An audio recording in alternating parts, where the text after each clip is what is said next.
I'm starting to get excited. I don't know if you've seen my Facebook post yesterday. I put up a story that was in the AFR about Scott Morrison telling banks that it's about time that they started lending again, which is what I've been saying, privately, but also on this channel for quite some time now. The banks have to be able to lend money for the economy to work properly. And that was yesterday. And then today, there's another story in the AFR from Josh Frydenberg, the Treasurer, saying that it's about time that the regulators eased up and let banks do their job properly. And it's just absolute music to my ears. As you may or may not know, I used to work in the finance industry. I was a mortgage broker for 14 years. And last April, so 18 months ago now, I got out of the industry because the industry was shit. It was impossible to do the job properly because of the regulators just coming up with the stupidest rules. It was no longer a job where you could use your intelligence to help people. It was all about trying to weave people through these stupid rules, and most of the time, people couldn't borrow money. So it was pointless. So not only did it make me feel dumb doing the job, it also, I couldn't make any money doing the job because most of the time people couldn't borrow money. So our work was in vain. And the main thing that used to bug me is that ASIC and APRA had become Big Brother, trying to protect people from themselves, not allowing people to take on risk, not allowing people to make decisions for themselves about whether they could buy a property or not.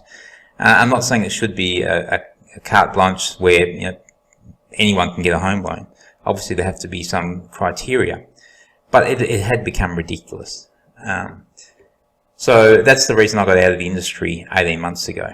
It was frustrating at the time. And I didn't want to leave the industry, but my hands were tied, basically. The regulators had taken over and the banks couldn't do their job and we couldn't do our job. So listening to Scott Morrison yesterday say it's about time the banks started lending again. And now today, Mr. Josh Frydenberg, Treasurer, gave a speech where he's basically saying the same thing. Virtually what I've been saying for the last probably 3 years now. I'll read you a little bit out of the AFR. This is the bit that excites me the most. This is from Mr. Frydenberg. The value of personal responsibility and personal accountability must remain central to our society. And if the pendulum swings too far in the abrogation of these values, then it will inevitably reduce the availability of credit and increase its price. Hallelujah. Hallelujah. The value of personal responsibility and personal accountability must remain central to our society. That's exactly what I think. It's all about taking personal responsibility. If things go wrong, it's not about blaming someone else. And that's what it got to. Another one of the reasons I got out of the job of being a mortgage broker was because I thought I was going to get sued.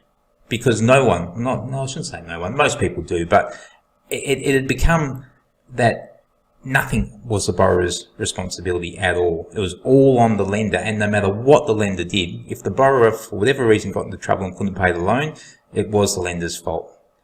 And that used to just shit me to tears. So to hear that the Treasurer says that people should take personal responsibility and it remains central to our society, man, he's just nailed it.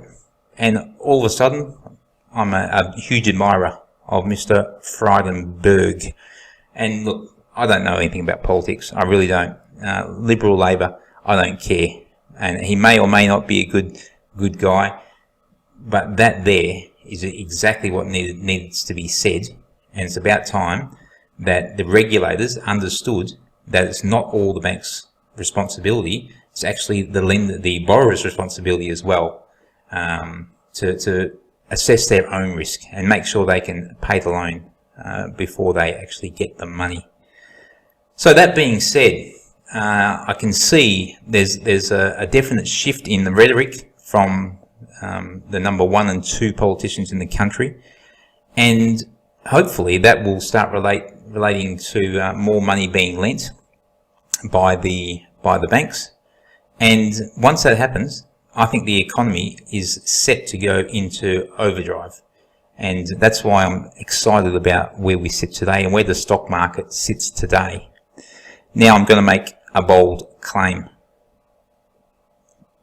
The market closed today, 26th of September 2019, at 6,000, what did it close out? Sorry, just check it. 6,677. My bold claim is that by the end of next year, the end of 2020, the XJO, so the top 200 stocks, will begin with an 8. I think it will be in the 8,000s by the end of next year. So that's a 20% gain. Well, we'll have to wait and see if I'm right. But I'm positioning myself for the fact that I am right. And we're going to have a really good 2020.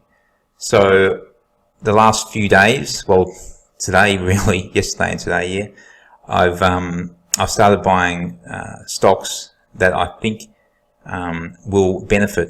For the first time in a long time, in probably 4 years, I've actually bought a bank. I bought some ANZ shares. I think stocks like REA Group, who I like anyway, will, you know, in a real estate upswing, they will do well. Obviously, the real estate industry is what they're in, but the mortgage broking industry as well. They've got a broker, Smartline, so I can see them doing well. Mortgage brokers themselves, I think Mortgage Choice is listed. I think is AFG are listed as well. I haven't looked at them yet, but I mean, there's some that could do well.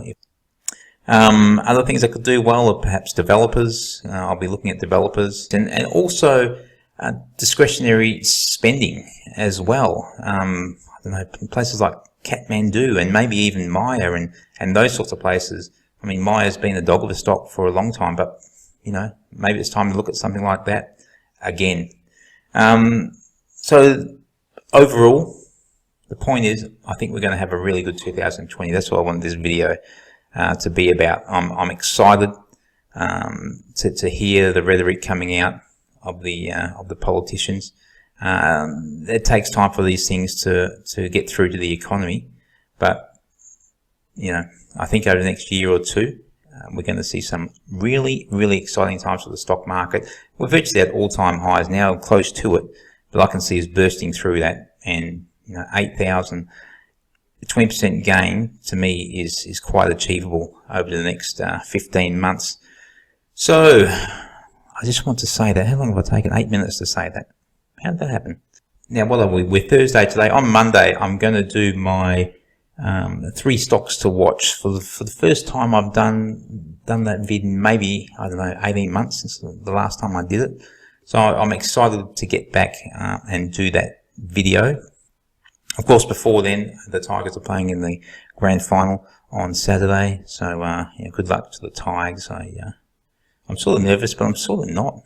I don't know. I actually feel quite confident. So anyway, we'll see what happens.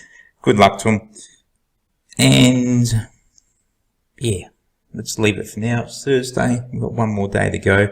I think I may have some more exciting news coming up. Well, exciting for me anyway.